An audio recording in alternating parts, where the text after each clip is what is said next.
देखिए, आज हम लोग क्लास 10th के कुछ इम्पोर्टेंट ऑब्जेक्टिव को समझेंगे जो आपके क्लास 10th में साइंस से रिलेटेड ऑब्जेक्टिव पूछता है। बिहार बोर्ड का ये क्लास है, आप कहीं से भी देख रहे हैं, साइंस का ऑब्जेक्टिव है तो सब कोई देख सकते हैं। बाकी आप देखिएगा, इसमें हम साइंस में फिजिक्स, केमिस्ट्री और बायोलॉजी तीनों के कंप्लीट ऑब्जेक्टिव को हम क्लियर करेंगे।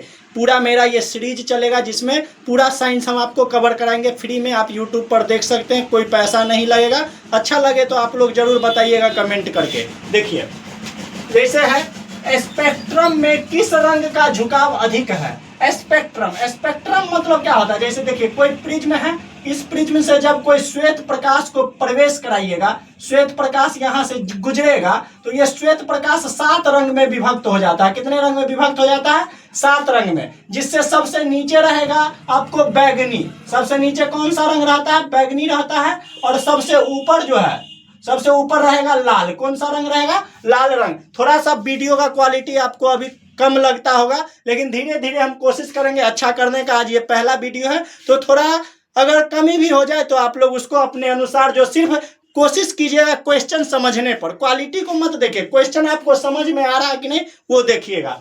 तो देखिए, जब श्वेत प्रकाश किसी प्रिज्म से गुजारेंगे तो सबसे ज्यादा झुकाव होता है बैगनी का, सबसे कम झुकाव होता है लाल का। ये लाल सीधा पास कर जाता है, लेकिन बैगनी बहुत ज्यादा बेंड हो जाता है, झुक जाता है। तो सबसे ज्यादा झुकाव किसका होगा? बैगनी का। तो हमारा जो आंसर हो जाएगा बैगनी हो जाएगा। इस दोनों के बारे में एक और चीज बता देते हैं। लाल का क्या होता है? तरंग दैर्ध्य सबसे अधिक होता है और बैगनी का तरंग दैर्ध्य सबसे कम होता है। लाल का क्या होता है? तो रिफ्रैक्टिव इंडेक्स, अपवर्तनांक सबसे कम होता है और बैगनी का अपवर्तनांक सबसे अधिक होता है। ये दोनों याद रखिएगा। अगला प्रश्न है दूसरा नंबर, कह रहा है किसी दर्पण से, कि कोई दर्पण है से आप चाहे कितनी ही दूरी पर खड़े हो, आप दर्पण में कहीं पर भी खड़े हो, आपका प्रतिबिंब सदैव सीधा प्रतीत होता है। हमेशा आपका प्रतिबिंब कैसा प्रतीत होगा? सीधा। मतलब कहीं पर भी खड़े रहिएगा आपका प्रतिबिंब हमेशा सीधा बनेगा। सीधा कौन सा प्रतिबिंब बनता है? काल्पनिक प्रतिबिंब हमेशा सीधा बनता है और हमेशा सीधा ही बनना चाहिए। अवतल में तो होगा नहीं, अवतल में क्योंकि वास्तविक भी बन जाता है। तो हमारा आंसर क्या हो जाएगा यहाँ पर? या तो समतल अथवा उत्तल, या तो समतल अथवा उत्तल। अगला प्रश्न है तीसरा, किस दर्पण से हमेशा वस्तु से छोटा प्रतिबिंब प्राप्त होता है? कौन सा ऐसा दर्पण है जिससे हमेशा छोटा प्रतिबिंब प्राप्त होता है? छोटा प्रतिबिंब किस में होगा? जिसका व्यू एरिया ज्यादा हो, ज्यादा चीज देख सके और कम से कम दूरी में दिखा दे, तो ऐसा होता है उत्तल दर्पण। इसलिए तो हम लोग गाड़ी के साइड मिरर में उत्तल दर्पण का प्रयोग करते हैं। स्टेडियम सब में बहुत बड़े क्षेत्र को कम दूरी में दिखा दिया जाता है, वहां उत्तल दर्पण का प्रयोग करते हैं। तो ऐसा कहां होगा? किस दर्पण में हमेशा वस्तु का छोटा प्रतिबिंब बनेगा? तो उत्तल दर्पण में। किसमें? उत्तल दर्पण में। अगला प्रश्न है चौथा नंबर, कह रहा है प्रकाश के परावर्तन के कितने नियम हैं? तो याद रखिएगा 2 नियम होते हैं प्रकाश के परावर्तन के। थोड़ा सा समझ लेंगे, शॉर्ट में हम बता देते हैं इसके बारे में। जैसे एक कोई दर्पण है, कोई परावर्तक सतह है, यहाँ पर क्या होगा? एक आपतित किरण आएगा और यहाँ पर वही आपतित किरण फिर से वापस उसी दिशा में लौट जाएगा। बीच में क्या रहेगा? अभिलंब रहेगा। तो अभिलंब और आपतित किरण के बीच के कोण को कहेंगे आपतन कोण, जिसे आई से दिखाएंगे। उसके बाद अभिलंब एवं परावर्तित किरण के बीच के कोण को कहेंगे आर, जिसको आर से दिखाएंगे परावर्तन कोण है। ये क्या बोलता है परावर्तन के नियम में? जो आपतित किरण, परावर्तित किरण एवं आपतन बिंदु पर ये डाला गया अभिलंब, तीनों एक ही तल में होंगे। ये पहला नियम है। दूसरा नियम क्या कहता है? दूसरा नियम ये कहता है जो कोण आई और कोण आर बराबर होंगे। कोण आई बराबर क्या होगा? कोण आर, मतलब आपतन कोण परावर्तन कोण के बराबर होंगे। तो याद रखेंगे प्रकाश के परावर्तन के कितने नियम है? 2 नियम है। अगला समझाइए। चलिए अगला प्रश्न देखेंगे, कह रहा है 4D वाले अवतल लेंस की फोकस दूरी होगी। ये वीवीआई हम टिक आउट किए हैं क्योंकि ये इंपोर्टेंट है, ऐसा न्यूमेरिकल आपके एग्जाम में आ सकता है। तो कैसे बनाएंगे? देखिए, फोकस दूरी कह रहा है निकालने के लिए। क्या फोकस दूरी होगा? आपको क्या दिया हुआ? 4D वाले अवतल लेंस दिया। ये डी का मतलब समझिए क्या है? डी का मतलब होता है डायोप्टर। क्या होता है? डायोप्टर। ये डायोप्टर क्या होता है? ये लेंस के क्षमता का एसआई मात्रक होता है। लेंस के क्षमता का क्या होता है? क्षमता का एसआई मात्रक होता है, एसआई मात्रक। तो आप एक क्वेश्चन और याद रखेंगे, जो लेंस के क्षमता का एसआई मात्रक पूछे क्या होता है? तो डायोप्टर होता है। यहां से लेंस के क्षमता दिया रहे और फोकस दूरी निकालने को कहे तो आप लगाइएगा F बराबर 1/D।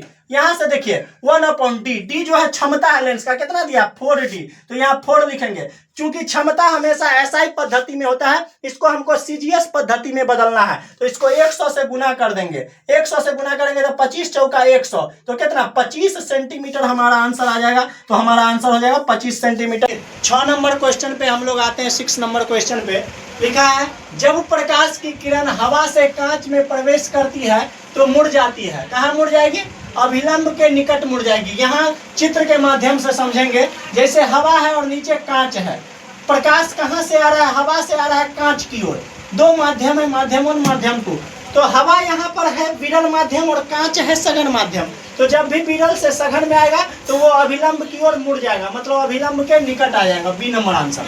अगला देखिए 7वां, प्रकाश का वर्ण विक्षेपण किस उपकरण से संभव है? प्रकाश का वर्ण विक्षेपण हम बताए थे किस में होता है? प्रिज्म में होता है। किस में होता है? प्रिज्म में। जब श्वेत प्रकाश जाता है तो ये 7 रंगों में विभक्त हो जाता है। तो किस में होता है? प्रिज्म में। प्रिज्म में सबसे नीचे कौन होता है? बैगनी। सबसे नीचे होता है बैगनी और ऊपर कौन होता है? लाल होता है। ऊपर कौन होता है? लाल होता है। तो ऊपर लाल होता है, नीचे बैगनी होता है। बता दिए थे। बैगनी का क्या होता है? तरंग दैर्ध्य सबसे कम होता है और लाल का तरंग दैर्ध्य सबसे अधिक होता है। अगला देखेंगे क्वेश्चन नंबर, तो यहाँ क्या है? 7वां नंबर में कह रहा था प्रकाश का वर्ण विक्षेपण किस उपकरण से संभव है? तो प्रिज्म से संभव है। किससे संभव है? प्रिज्म से। अगला प्रश्न है दृश्य प्रकाश में किस वर्ण का तरंग दैर्ध्य अधिकतम होता है? सेम क्वेश्चन है। तो अभी बताए दृश्य प्रकाश में लाल का तरंग दैर्ध्य अधिकतम होता है। तो आंसर हमारा हो जाएगा लाल। क्या हो जाएगा? लाल। फिर कह रहा है साइड मिरर के रूप में प्रयुक्त होता है। जो गाड़ी का साइड मिरर होता है उसका व्यू एरिया ज्यादा होता है। कौन सा दर्पण लगा होता है? उत्तल दर्पण। तो याद रखिएगा उत्तल दर्पण लगा होता है साइड मिरर के रूप में। अगला प्रश्न है इंद्रधनुष का बनना किस परिघटना पर आधारित है? तो देखिए इसमें परावर्तन भी होता है, अपवर्तन भी होता है, वर्ण विक्षेपण भी होता है। लेकिन यहाँ ऑप्शन दिया इनमें से कोई नहीं। अगर रहता इनमें से सभी तो सभी मार देते, लेकिन दिया कोई नहीं तो हम सबसे पहले इस पर जाएंगे प्रकाश के वर्ण विक्षेपण पर। सभी रहता तो सभी मारते, नहीं तो प्रकाश का वर्ण विक्षेपण मारेंगे। क्यों? क्योंकि इंद्रधनुष में 7 रंगों का पट्टी होता है और 7 रंग का पट्टी किस में बनता है? प्रकाश के वर्ण विक्षेपण में। इसलिए हमारा आंसर होगा प्रकाश का वर्ण विक्षेपण। तो आज के लिए इतना रहने देते हैं, फिर आगे वीडियो डालते रहेंगे। जय हिंद।